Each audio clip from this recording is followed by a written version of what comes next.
Salam, saudara-saudara yang terkasih dalam Tuhan Yesus. Perkenalkan pada acara Petamburan Bible Study hari ini, saya akan mengisinya. Dan perkenalkan, nama saya adalah Sahrul Effendi, atau biasa dipanggil Ayub. Dan saya adalah salah satu pejabat Gereja Bethel Indonesia.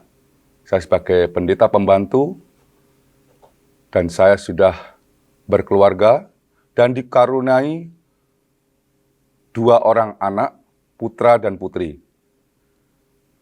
Saya pernah studi di sebelah, yaitu di samping gereja Petamburan ini, ada seminari Bethel. Saya studi di PGAK, yang waktu itu berubah menjadi nama SMAK. Saya pendidikan guru agama Kristen, atau SMAK waktu itu, di Seminari Bethel Petamburan. Dan saya lanjut studi S1 Teologi di Seminari Bethel Petamburan pula. Dan tahun 2012, saya mengambil studi hingga selesai, studi untuk Sarjana Pendidikan Kristen, S1 saya 2, yaitu Teologi dan Pendidikan Agama Kristen di STT Ekumene Jakarta.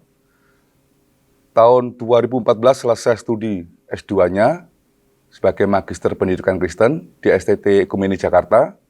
Dan tahun 2018 menyelesaikan studi S3 dengan konsentrasi di bidang pendidikan di STT Ekumene Jakarta juga.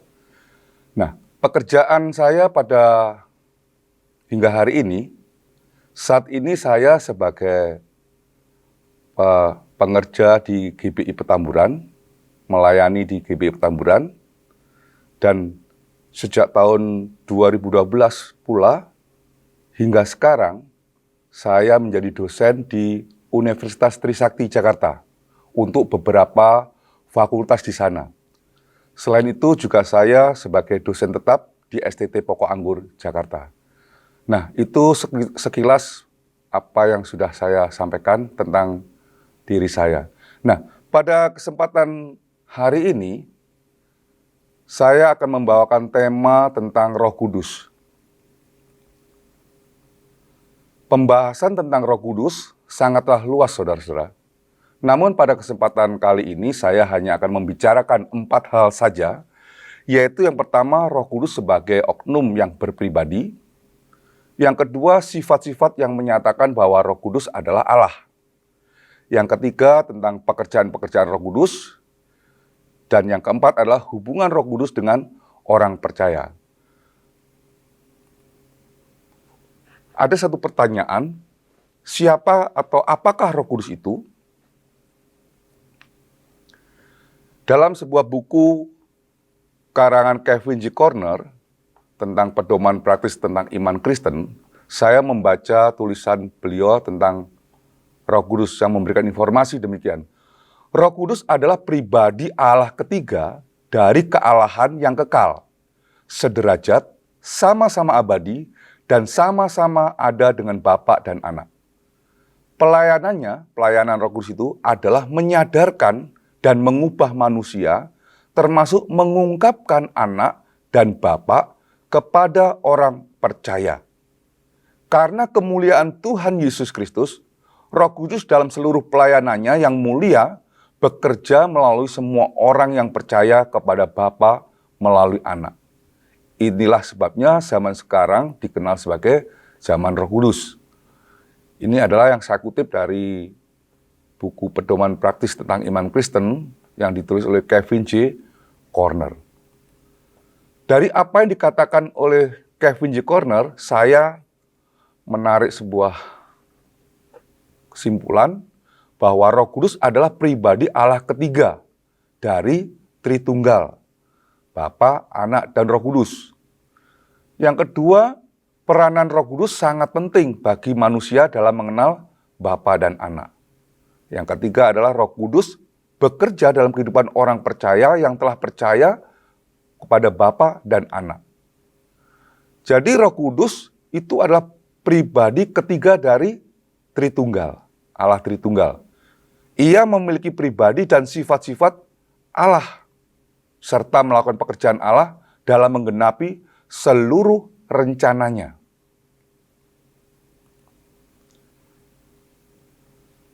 Yang pertama, Roh Kudus adalah oknum yang berpribadi. Roh Kudus adalah oknum yang berpribadi. Roh Kudus bukan hanya suatu kuasa yang dinyatakan melalui suatu gerakan atau semacam fenomena psikologis, tetapi Roh Kudus adalah salah satu oknum Tritunggal yang berpribadi. Ia adalah salah satu oknum Tritunggal yang berpribadi, yang memiliki berpengetahuan. Di dalam 1 Korintus pasal 2 ayat 10, saya akan membacakan untuk kita semua. 1 Korintus 2 ayat yang ke-10.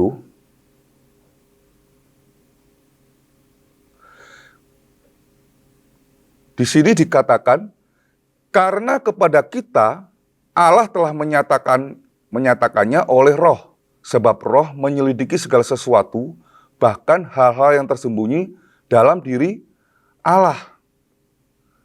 Siapa gerangan di antara manusia yang tahu apa yang terdapat di dalam diri manusia selain roh manusia sendiri yang ada di dalam dia? Demikian pula lah tidak ada orang yang tahu apa yang terdapat di dalam diri Allah selain roh Allah sendiri. Nah, jadi Bapak Ibu Saudara sekalian, Roh Kudus ini berpribadi, ia berpengetahuan, ia mengetahui yang ada di dalam hati Allah sendiri, yang paling dalam. Nah, yang mengetahui apa yang dalam diri Allah adalah roh Allah sendiri. Nah, sebagaimana tadi dikatakan dalam 1 Korintus pasal 2 ayat 10 dan 11, Roh Kudus itu berpengetahuan, mengetahui apa yang tersembunyi di dalam diri Allah. Kalau seseorang, misalnya Anda saat ini berpikir sesuatu, lalu saya diminta untuk menebak-nebak. Mungkin tebakan saya bisa salah. Bahkan mungkin 99,9% salah. Nah, 0,01%-nya sangat sukar sekali. Kemungkinannya malah tidak bisa. Nah, tetapi yang tahu apa yang Anda pikirkan itu kan hanya Anda sendiri, yaitu roh Anda sendiri. Misalnya Anda berpikir box warna biru. Saya tidak tahu, kecuali Anda menyampaikannya. Dan yang tahu adalah diri Anda sendiri, roh Anda sendiri. Nah, demikian dengan roh Allah. Yang tahu isi hati Allah adalah rohnya Allah. Dan Roh Kudus mengetahui apa yang tersembunyi, apa yang dipikirkan, apa yang ada di dalam hati Allah sendiri. Ia berpengetahuan. Lalu Roh Kudus itu berpribadi, dia berkehendak. Di dalam 1 Korintus 12 ayat 11, 1 Korintus 12 ayat yang ke-11 bunyinya demikian.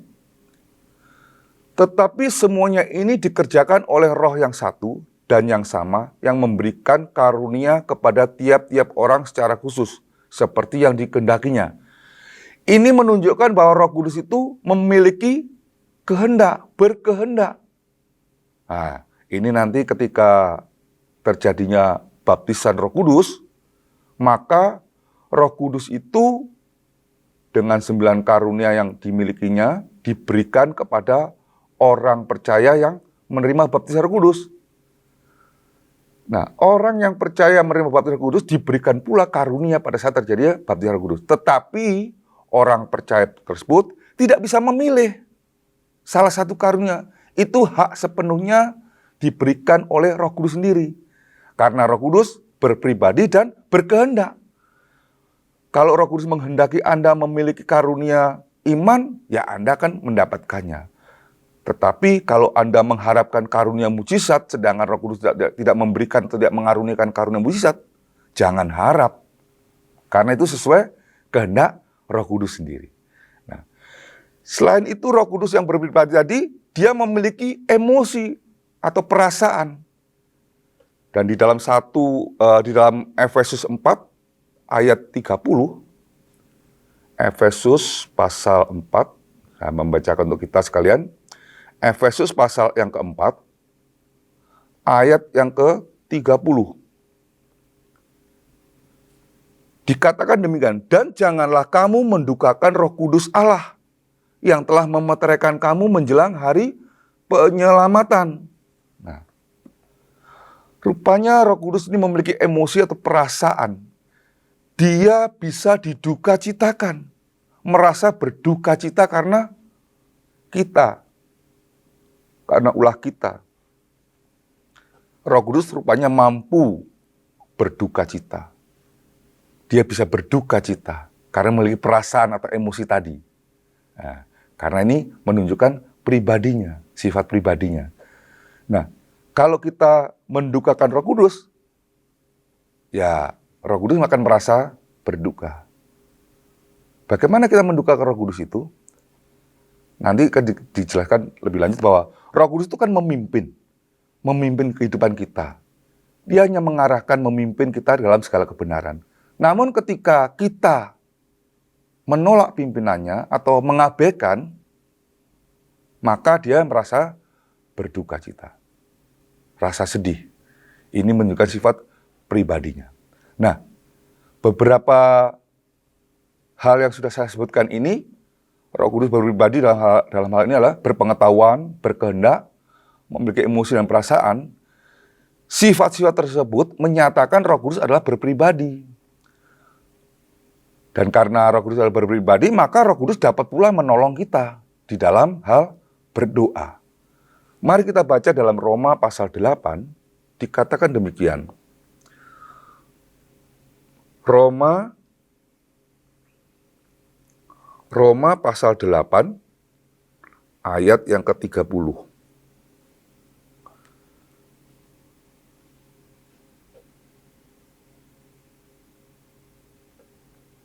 Roma pasal 8 ayat yang ke-6, 26 dan 27.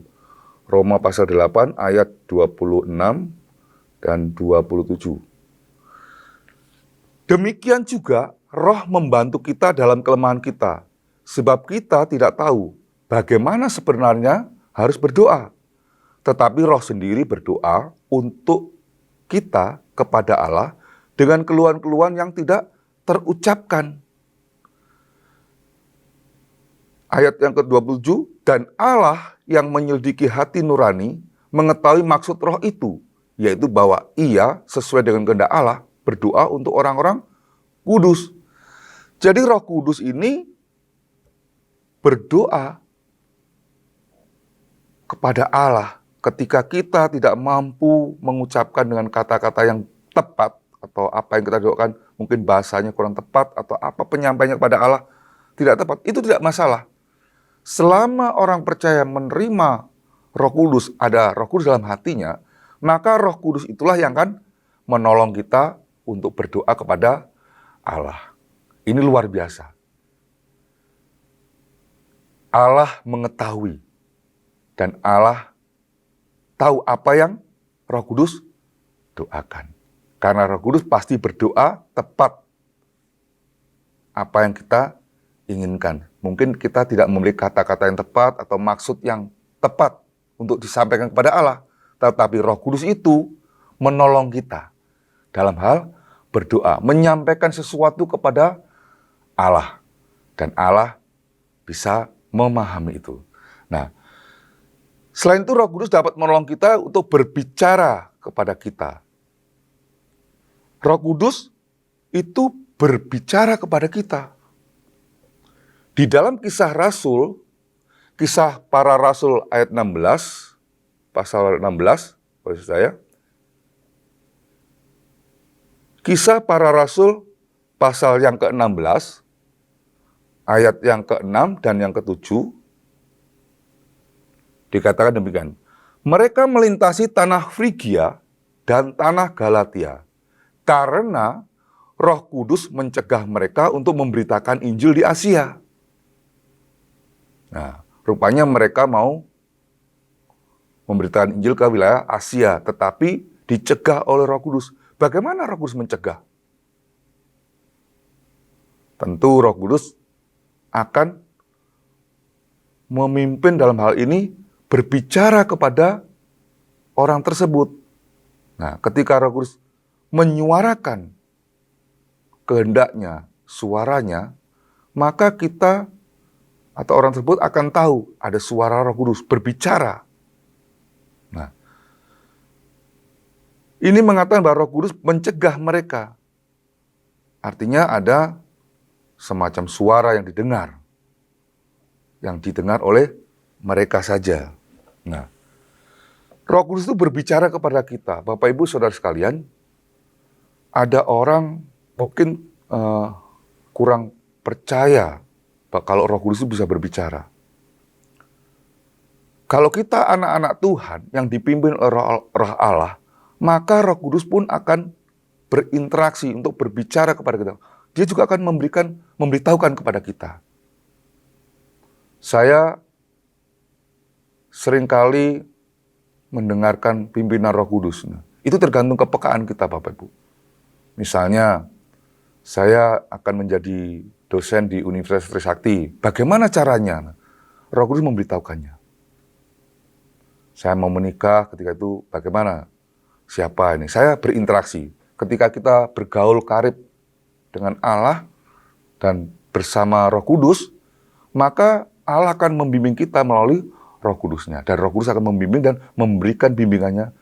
Ada semacam suara yang terdengar di telinga kita yang orang lain mungkin tidak tahu, tidak terdengar, hanya kita. Karena itu pimpinannya sifatnya bersifat pribadi, berbicara kepada kita.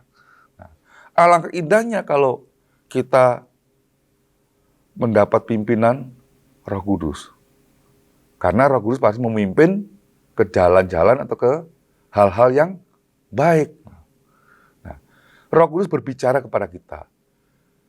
Selain itu Roh Kudus bisa merasakan duka cita. Seperti Efesus pasal 4 ayat 30 yang sudah kita baca tadi. Merasa berduka cita ketika kita tidak mengikuti pimpinannya. Ketika Roh Kudus berbicara kepada kita, mungkin kita mendengar tetapi apa iya sih? Kayaknya enggak deh. Nah, kita ragu-ragu atau kita meragukan atau mengabaikan tepatnya. Ketika kita meragukan atau mengabaikan suara Roh Kudus yang telah memperdengarkan suara kepada kita, maka Roh Kudus akan merasakan rasa duka cita. Nah, rasa duka cita. Berduka. Hal yang kedua yang mau kita bahas adalah tentang sifat-sifat yang menyatakan Roh Kudus adalah Allah. Roh Kudus memiliki sifat kekal. Sifat kekal. Kalau Roh Kudus memiliki sifat kekal, sedangkan sifat kekal itu hanya dimiliki oleh Allah saja. Sifat kekal itu hanya dimiliki oleh Allah saja. Nah, Roh Kudus memiliki sifat kekal, berarti Roh Kudus ini Allah pula. Nah, Roh Kudus disebut sebagai roh yang kekal di dalam Ibrani pasal 9 ayat yang ke-14. Ibrani, di dalam surat Ibrani, saya akan membacakannya.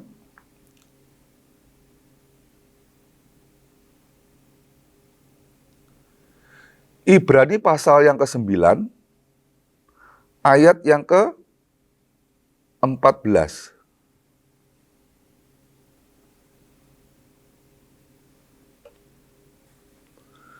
Dikatakan demikian, betapa lebihnya darah Kristus yang oleh roh yang kekal telah mempersembahkan dirinya sendiri kepada Allah sebagai persembahan yang tak bercacat, akan menyucikan hati nurani kita dari perbuatan-perbuatan yang sia-sia, supaya kita dapat beribadah kepada Allah yang hidup.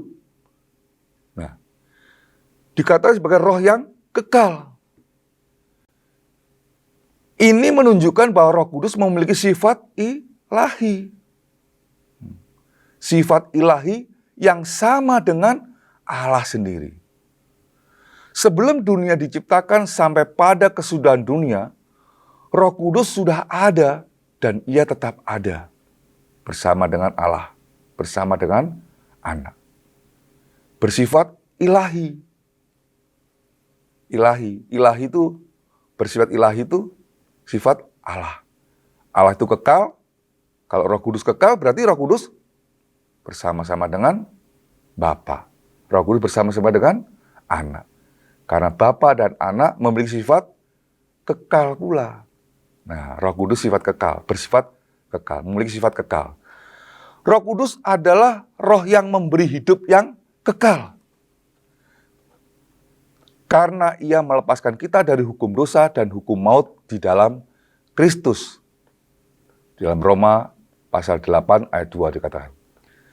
Karena Roh Kudus memiliki sifat ilahi yang kekal, maka Roh Kudus dapat memberikan hidup yang kekal kepada orang-orang yang menerima Yesus Kristus sebagai juru selamatnya. Nah, karena Roh Kudus itu memiliki sifat yang kekal, Roh Kudus memberikan hidup yang kekal kepada orang-orang yang percaya kepada Yesus Kristus sebagai juru selamatnya, mampu ia lakukan. Karena ia bersifat kekal. Nah, sifat-sifat yang menyatakan Roh Kudus adalah Allah yang kedua adalah Roh Kudus memiliki sifat tidak terbatas. Allah itu tidak terbatas. Dia tidak dibatasi oleh ruang dan waktu. Allah berada di luar ruang dan waktu. Mengatasi segalanya. Roh Kudus memiliki sifat tidak terbatas. Kalau Roh Kudus memiliki sifat yang tidak terbatas itu hanya Allah saja. Allah saja. Nah, Roh Kudus adalah roh yang maha hadir. Ia tidak terbatas oleh ruang dan waktu. Di dalam Mazmur pasal 139, Mazmur pasal 139, saya akan membacakan untuk kita semua.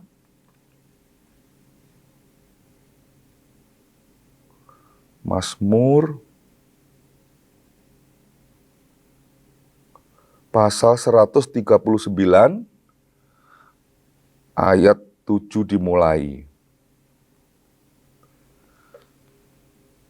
Kemana aku dapat pergi menjauhi roh-Mu? Kemana aku dapat lari dari hadapan-Mu?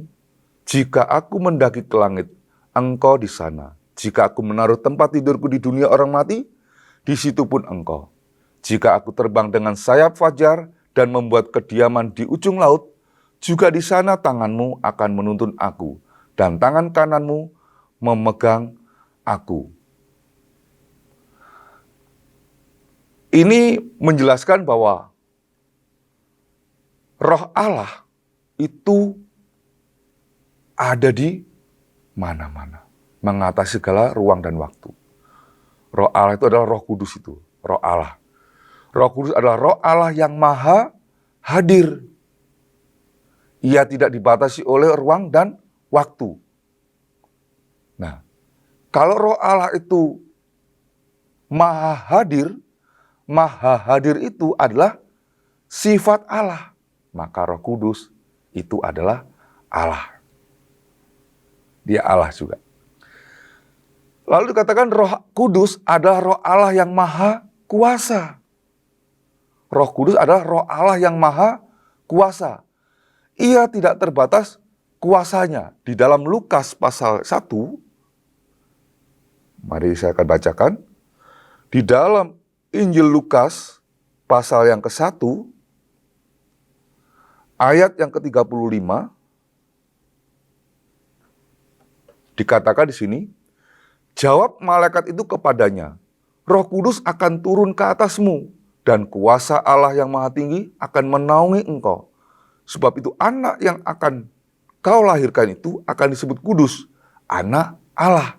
Nah, Roh Kudus Maha Kuasa untuk mengadakan perkara yang ajaib, yaitu bagaimana Yesus bisa hadir di bumi ini? Yesus melalui perawan suci, yaitu Maria, belum menikah, belum melakukan persetubuhan. Nah, biasanya kan kalau seseorang, Anda dan saya ini dilahirkan karena pertemuan dari sel sperma dari ayah kita dan sel telur dari ibu kita. Maka ketika sel sperma dan sel telur bertemu, maka menjadi bakal makhluk hidup, yaitu manusia. Jadi janin, jadi manusia. Tetapi hal tentang Yesus, dia tidak mengalami pertemuan sel sperma Maria, sel spermanya Yusuf, dan sel telurnya Maria. Tidak. Tetapi langsung terjadi. Kenapa? Karena Allah Maha Kuasa. Roh Kudus Maha Kuasa. Kuasa Roh Kudus itulah yang memampukan, menjadikan langsung menjadi benih seorang anak, benih bayi yang langsung ada dalam kandungan Maria. Roh Kudus adalah Roh Allah yang Maha Kuasa. Dan kuasanya itu tidak terbatas. Karena dia Maha Kuasa dan tidak terbatas, itu membuktikan bahwa dia adalah Allah pula. Dalam hal menciptakan manusia, yaitu Yesus, tanpa melalui pertemuan sel telur dan sel sperma. Itu terjadi. Hanya berlaku pada manusia yang bernama Yesus saja. Selain itu tidak ada. Nah, Roh Kudus adalah Roh Allah yang Maha Tahu. Ia tidak terbatas pengetahuannya, sehingga mampu memimpin kita ke dalam seluruh kebenaran. Roh Kudus itu mampu memimpin Anda dan saya ke dalam seluruh kebenaran. Karena pengetahuannya tidak terbatas. Dia mengetahui, dia menyelidiki apa yang terdalam di dalam diri Allah, dalam hati Allah. Siapakah yang memiliki pengetahuan yang luar biasa selain Allah? Allah memiliki pengetahuan yang tidak terbatas. Karena pengetahuan yang luar biasa tidak terbatas itu, dia mampu melakukan segala sesuatunya. Tidak terbatas pengetahuannya. Hebat. Nah, kalau Roh Kudus memiliki pengetahuan yang Maha Tahu, pengetahuannya juga tidak terbatas. Nah, maka Roh Kudus pun mampu memimpin kita ke dalam seluruh kebenaran. Apalagi pengetahuan tentang kebenaran, tentang apa yang menjadi isi hati Allah, kehendak Allah, dia tahu. Karena dia Maha Tahu. Itu sebabnya Roh Kudus mampu memimpin kita dalam seluruh kebenaran.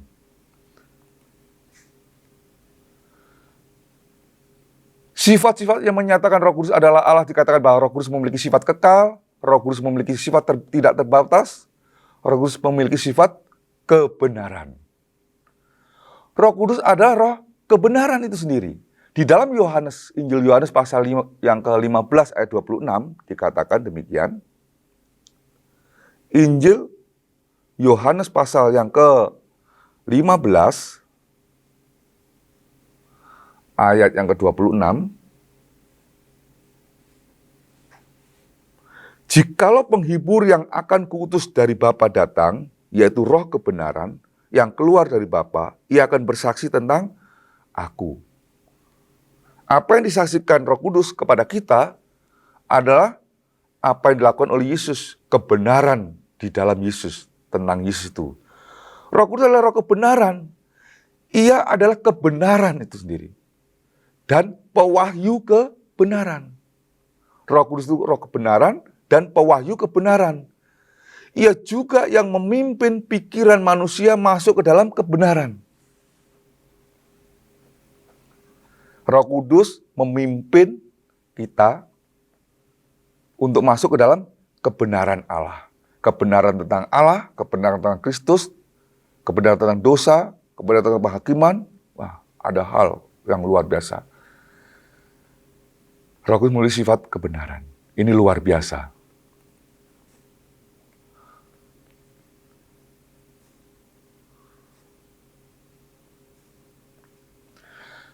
Dalam buku Paul Enns, dalam buku The Moody Handbook of Theology, antara Bapa, Putra, dan Roh Kudus itu memiliki atribut yang sama. Atribut Bapa sama dengan atribut Putra, yaitu Yesus, atau anak, atributnya sama dengan Roh Kudus.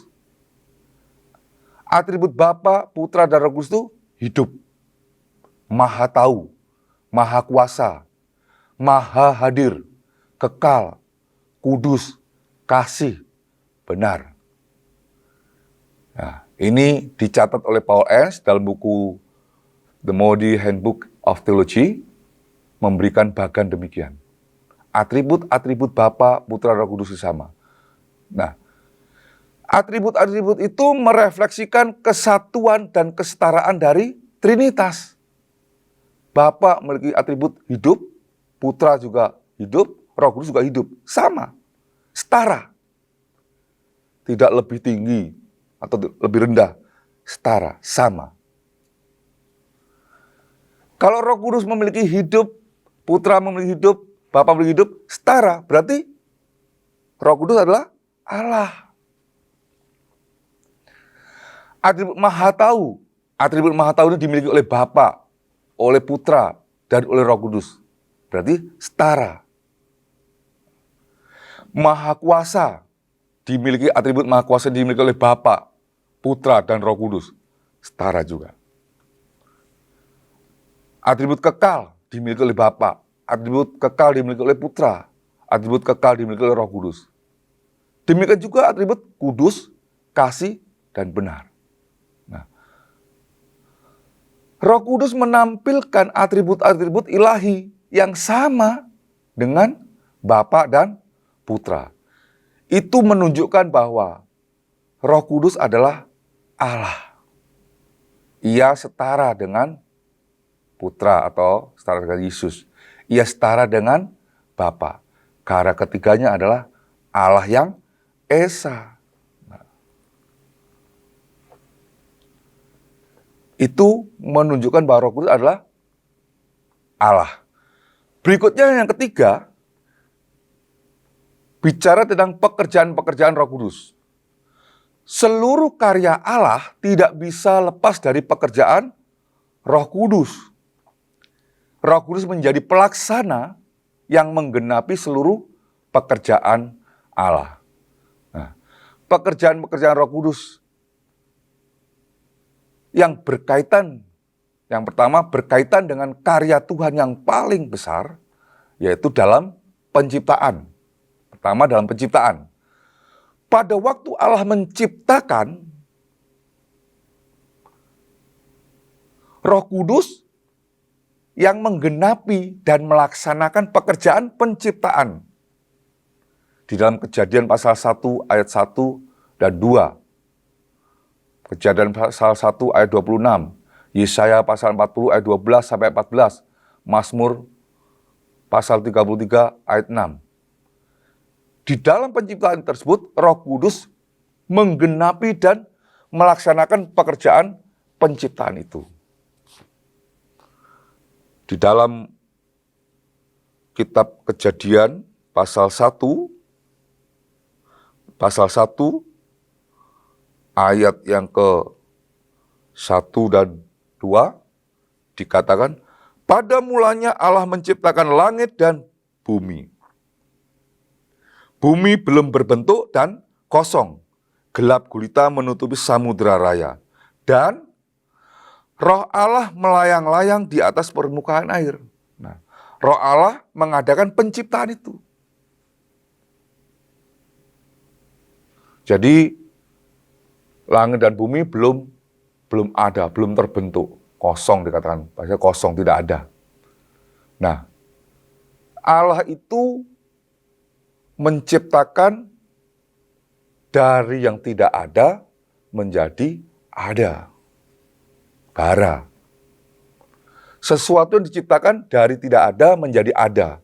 Itulah kuasa kemampuan dari Allah. Kalau manusia menciptakan, misalnya membuat buku, menciptakan buku, membuat meja, membuat laptop atau apapun lah. Itu dalam arti manusia mengubah bentuk dari yang sudah ada menjadi hal yang baru, bentuk baru. Misalnya membuat sebuah meja dari kayu. Maka dari pohon yang ditebang lalu diolah, dipotong-potong, dibentuk, dibuat ini, digergaji dan sebagainya, lalu dibentuklah sebuah meja. Merubah bentuk dari pohon menjadi meja. Nah, hanya merubah bentuk, mencipta dalam arti merubah bentuk. Tetapi kalau Allah berbeda, dari tidak ada menjadi ada. Nah, tidak ada pohon, tiba-tiba Allah mencipta, jadilah pohon, jadi. Dari tidak ada matahari, Allah berkata, berfirmanlah Allah, jadilah matahari, maka matahari jadi. Dari tidak ada menjadi ada. Kuasa ini adalah ada pada Allah dan Roh Kudus yang melaksanakan atau menggenapi seluruh pekerjaan Allah. Nah, karena Roh Kudus adalah Allah sendiri. Dalam penciptaan, pada waktu Allah menciptakan, Roh Kudus yang menggenapi dan melaksanakan pekerjaan penciptaan.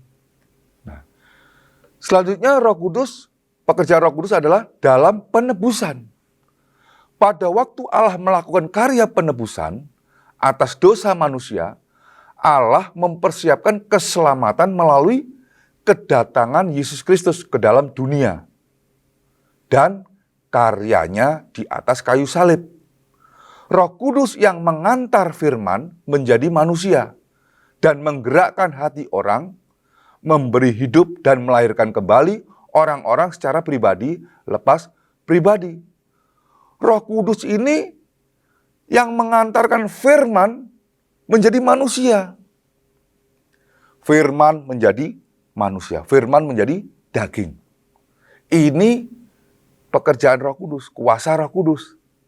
Nah, firman dari tempat kediaman, kekekalan, dalam kekekalan, firman lalu masuk ke dalam dunia yang terbatas ruang dan waktu, dalam diri perawan Maria.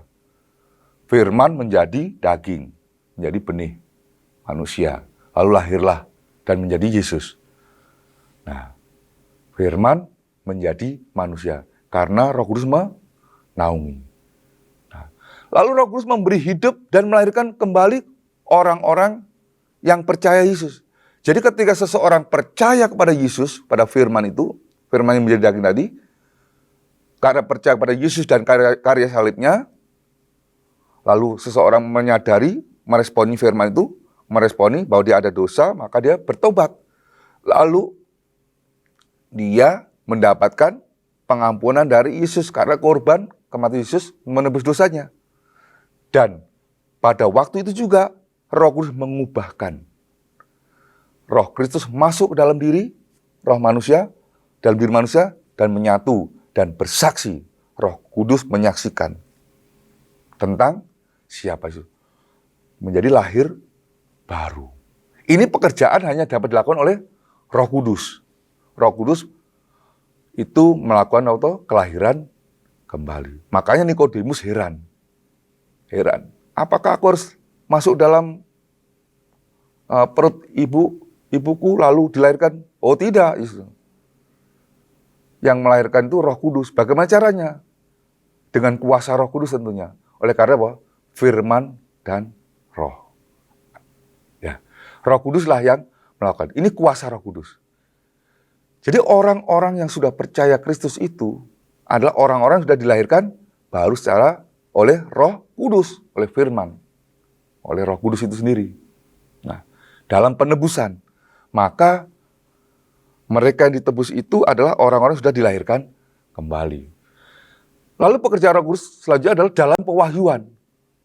Pada waktu Allah menurunkan firman ke dunia, Roh Kudus berperan dalam pewahyuan dirinya dan memberikan kebenaran kepada manusia. Roh Kudus memberikan inspirasi kepada nabi-nabi dan rasul-rasul dan menggerakkan mereka untuk menulis apa yang diwahyukan ketika dan menjadi kitab suci. Nah, firman bersama dengan Allah. Allah mau menyampaikan atau menyatakan dirinya, mewahyukan dirinya, keberadaan dirinya, rahasia dirinya kepada umatnya melalui perantaraan, yaitu nabi-nabi yang dipilih. Nabi dan diurapi atau diberikan roh Allah. Ketika nabi tersebut mendapat roh Allah, maka nabi itu memiliki kemampuan. Dan atas dorongan roh Allah yang ada dalam dirinya, Allah berbicara kepada nabi itu melalui rohnya yang ada dalam nabi tadi. Melalui roh kudus, melalui roh Allah yang ada dalam diri nabi.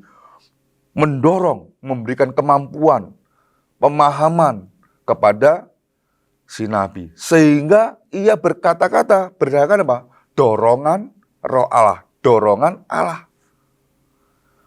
Nah, perkataan adalah firman yang keluar dari mulut Allah itu.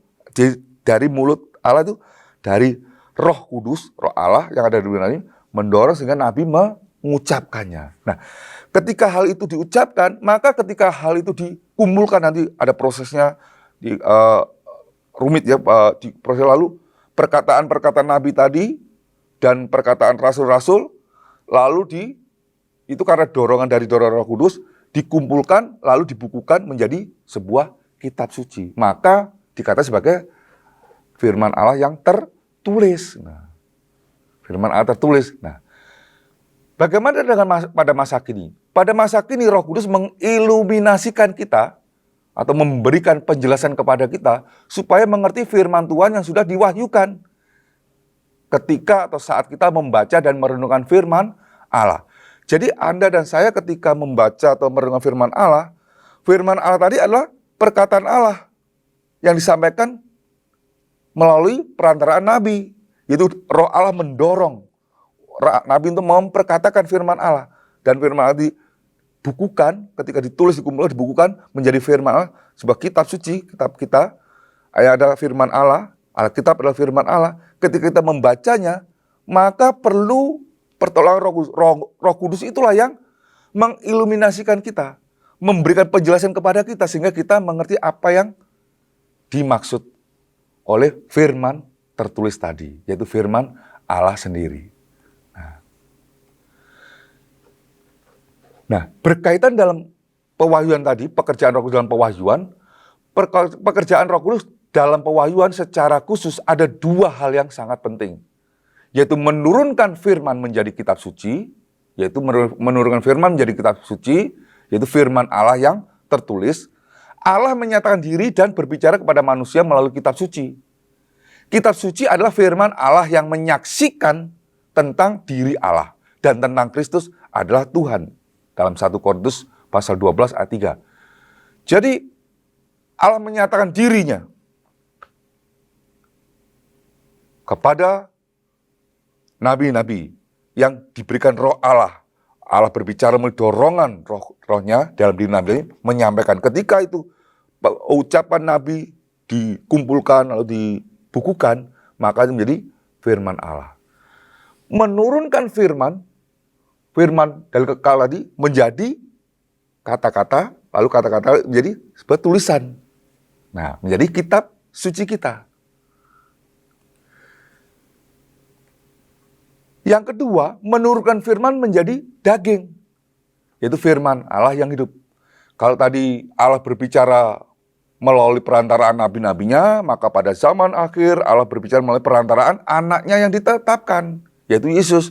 Maka firman harus menjadi daging, supaya Allah bisa berkata-kata, menyampaikan isinya melalui perantaraan anaknya, yaitu Yesus, yang dapat dilihat, manusia Yesus itu. Nah, menurunkan firman menjadi daging. Inkarnasi Allah menjadi manusia dalam diri Yesus merupakan pekerjaan Roh Kudus yang menurunkan firman dari surga ke dunia dalam bentuk daging. Dalam Matius pasal 1 ayat 18, Matius pasal 1 ayat 18, saya akan membacakan untuk kita. Di dalam Injil Matius pasal 1 ayat 18. Mari kita lihat coba. Kelahiran Yesus Kristus adalah seperti berikut. Pada waktu Maria ibunya bertunangan dengan Yusuf, ternyata ia mengandung dari Roh Kudus sebelum mereka hidup sebagai suami istri. Masih bertunangan, belum melakukan hubungan badan, pertemuan sel telur dan sperma belum terjadi. Maria sudah mengandung, yaitu mengandung bakal bayi Yesus. Nah, firman dari surga dalam bentuk daging melalui kandungan Maria dan dilahirkan nanti menjadi manusia, yaitu Yesus. Sehingga manusia Yesus itu kita dapat melihat Allah di dalam diri Yesus. Allah bisa dilihat, didengar suaranya. Ketika Allah di dalam diri Yesus menjadi Yesus, bisa dipegang, didekati. Nah, Allah di dalam diri Yesus berkata-kata. Perkataan Yesus adalah perkataan Allah sendiri. Nah, perkataan Yesus adalah perkataan Allah sendiri. Itu adalah firman yang keluar dari mulut Allah. Itu pekerjaan Roh Kudus, sehingga bisa menjadikan firman menjadi manusia, itu menjadi Yesus.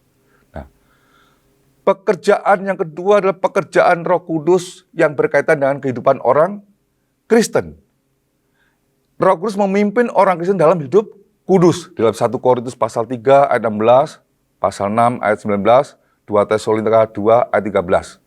Roh Kudus memimpin orang-orang percaya dalam kehidupan mereka, sehingga memungkinkan mereka dapat menjalani hidup kudus dan kehidupan rohani yang sesuai dengan kehendak Tuhan. Sekalipun tidak ada seorang pun yang suci di hadapan Tuhan. Tetapi pada waktu Roh Kudus memenuhi hati kita, kita mempunyai keinginan untuk menjalani hidup yang kudus. Jadi keinginan untuk hidup kudus itu karena apa? Roh Kudus memimpin orang Kristen kita yang percaya Yesus untuk hidup kudus. John Calvin berkata, orang suci bukanlah orang yang tanpa dosa, tetapi seorang dengan kepekaan yang tinggi terhadap dosa yang kecil. Orang suci itu orang yang memiliki kepekaan dosa sampai yang paling kecil itu, nah, orang suci. Tetapi tidak suci betul. Karena apa? Ada dosa, masih ada menyadari, peka. Yang membuat peka adalah Roh Kudus. Ada dosa, masih ada kecil. Nah, walaupun, ya kan, sekalipun tidak seorang pun yang suci di hadapan Allah. Nah ini, karena seperti kalau John Calvin katakan, orang suci bukanlah orang yang tanpa dosa. Artinya ada dosa. Sekecil apapun, kecil sekali. Nah, Roh Kudus memberikan kesadaran itu. Nah itu, dia masih berdosa. Tetapi walau demikian, kita atau Roh Kudus memimpin kita untuk mau menjalani hidup yang kudus. Roh Kudus juga menghasilkan buah roh. Pekerjaan Roh Kudus yang berkaitan dengan kehidupan orang Kristen adalah menghasilkan buah. Di dalam Galatia pasal 5 ayat 22 sampai 23 ada buah roh itu kasih, murah hati, lemah lembut, kesabaran dan lain sebagainya. Orang Kristen adalah orang-orang yang memiliki Roh Kudus di dalam hatinya. Ketika Roh Kudus memenuhi seseorang, maka orang itu akan menyatakan hidup dengan etika atau karakter yang baru, yaitu karakter dari Roh Kudus. Orang tersebut akan penuh dengan cinta kasih Allah. Ia tidak lagi memikirkan kepentingan sendiri, tetapi ia akan hidup berpusat pada kemuliaan Tuhan dan bijaksana terhadap orang lain. Nah, Roh Kudus memimpin itu. Kalau kita dipimpin Roh Kudus, maka Roh Kudus akan membuat kita memiliki buah roh, yaitu kasih kita, kesabaran kita, kelemah lembutan kita, dan lain sebagainya. Seperti dikatakan dalam Galatia pasal 5 ayat 22 sampai 23. Namun, kenyataannya banyak orang Kristen tidak demikian. Nah, kenapa ini? Ingat, Roh Kudus tidak menjadikan kita ini robot, walaupun kita sudah diubahkan lahir baru. Namun Roh Kudus tidak membuat kita menjadi sebuah seperti robot.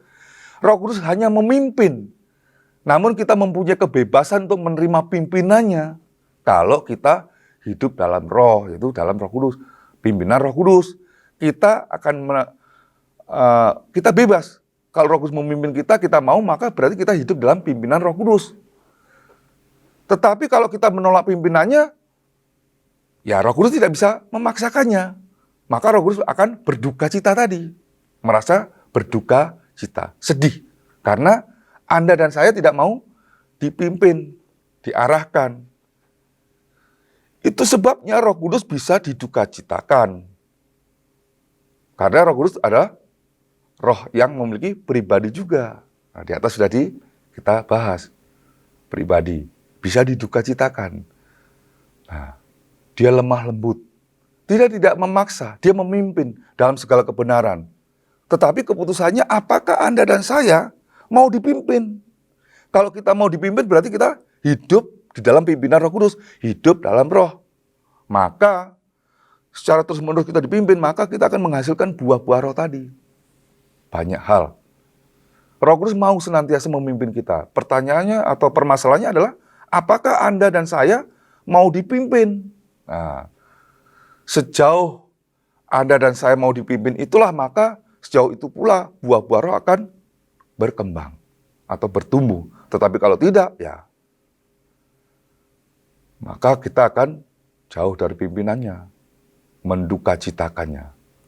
Nah, pekerjaan Roh Kudus yang berkaitan dengan pemberitaan Injil yang ketiga.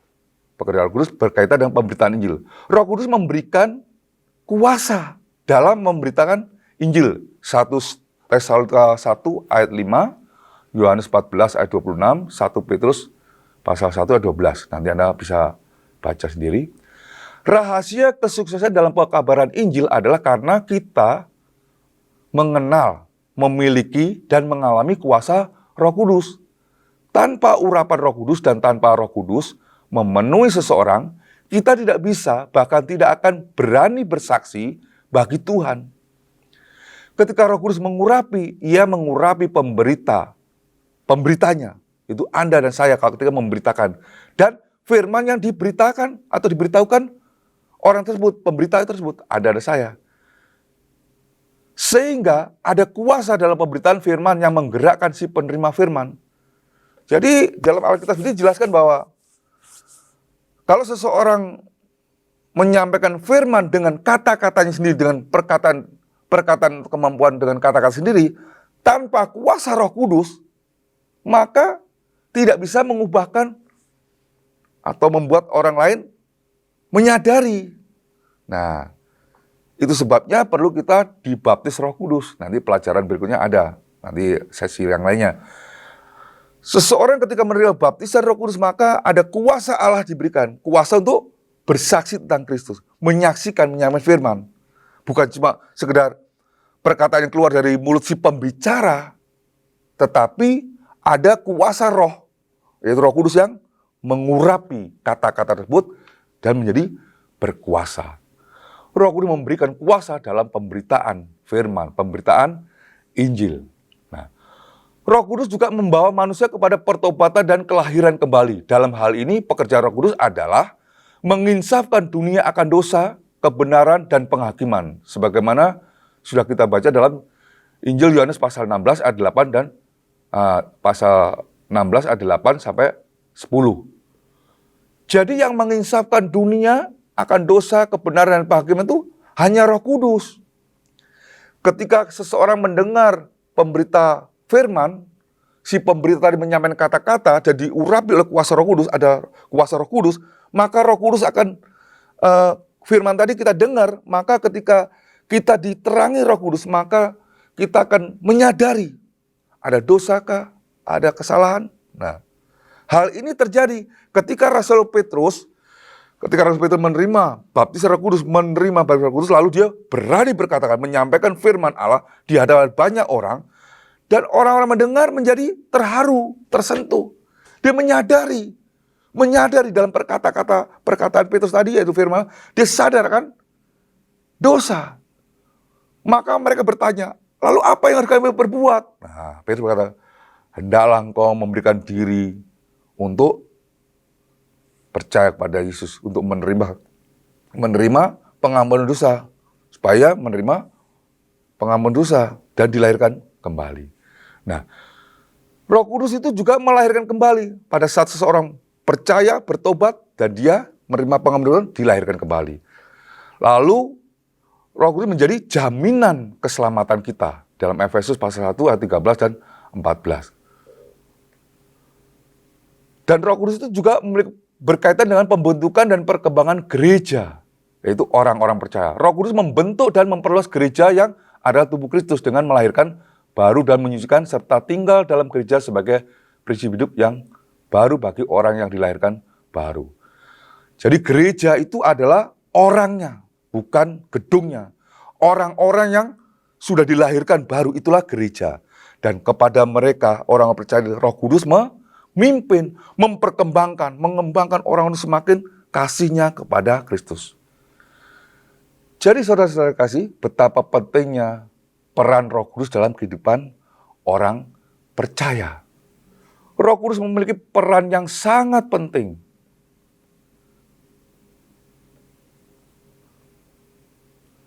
Roh Kudus adalah pribadi atau oknum yang berpribadi. Dia memiliki sifat-sifat Allah, yaitu Roh Kudus adalah Allah. Pekerjaan-pekerjaannya begitu penting buat kita, bagi gerejanya, dan dalam kehidupan orang percaya. Saudara-saudara yang kasih dalam Tuhan, dimanapun Anda berada, kiranya melalui pembahasan tentang Roh Kudus ini, saya berdoa supaya Anda boleh diterangi sendiri oleh Roh Kudus. Saya masih belajar dan kita perlu belajar terus. Sekian dari saya, sampai jumpa di hari mendatang pada pelajaran Petamburan Bible Study berikutnya. Shalom, Tuhan memberkati.